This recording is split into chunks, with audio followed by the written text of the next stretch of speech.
కుటుంబ సభ్యులే జగన్ వ్యతిరేకిస్తున్నారు. రాబోయే రోజుల్లో సరైన సమయంలో గుణపాఠం చెప్పడానికి సిద్ధంగా ఉన్నారు. తెలుగుదేశం పార్టీ రాబోయే రోజుల్లో డాక్టర్ బిఆర్ అంబేద్కర్, బాబు జగజ్జీవన్ రామ్, జ్యోతిరావు ఫూలే స్ఫూర్తితో ముందుకు వస్తుంది అని కూడా ఆ స్ఫూర్తితో ఆ మహనీయుల ఆశయాల్ని కాపాడుకుంటూ బడుగు బలైన వర్గాల పార్టీ తెలుగుదేశం పార్టీ అనే నినాదంతో జనసేన, తెలుగుదేశం, బీజేపీ కలిసి ముందుకు వస్తున్నాయి.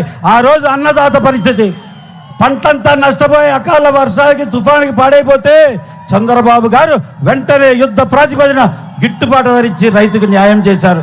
అదేవిధంగా 3,000 కోట్లు సొంత నిధులు ఎవరైనా కౌలు రైతుకి 3,000 మంది కౌలు రైతులకి 30 కోట్లు ఖర్చు పెట్టి ఎవరైనా కౌలు రైతుని ఆదుకున్నాడంటే is one and only none other than Janasena అధినేత పవర్ స్టార్ పవన్ కళ్యాణ్ గారు అని కూడా మీ అందరికీ గుర్తు చేస్తున్నా. నేను ఈరోజు పామరు ప్రజలందరి తరఫున చంద్రబాబు గారికి ఒకటే విజ్ఞప్తి చేస్తున్నా. 3 పర్యాయాలు ఇక్కడ జెండా ఎగిరే ప్రయత్నం చేశాము కానీ కుదరలా. ఈసారి 6 100 106 పామరు ప్రజలంతా ఒక మాటపై ఒక తాటిపై వచ్చి తెలుగుదేశం జెండాని ఎగరేయటానికి జనసేన, బీజేపీ అందరూ కూడా మమేకమై ఉన్నారని తెలియజేస్తూ,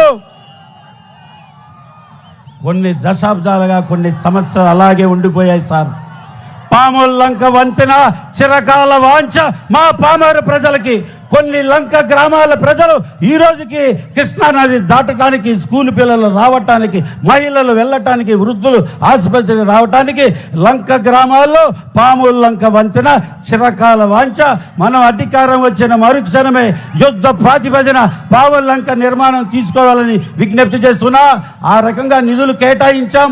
పన్నులు మొదలయ్యే సమయానికి ఒక్క ఛాన్స్ అని జగన్కి ఇచ్చాం. అది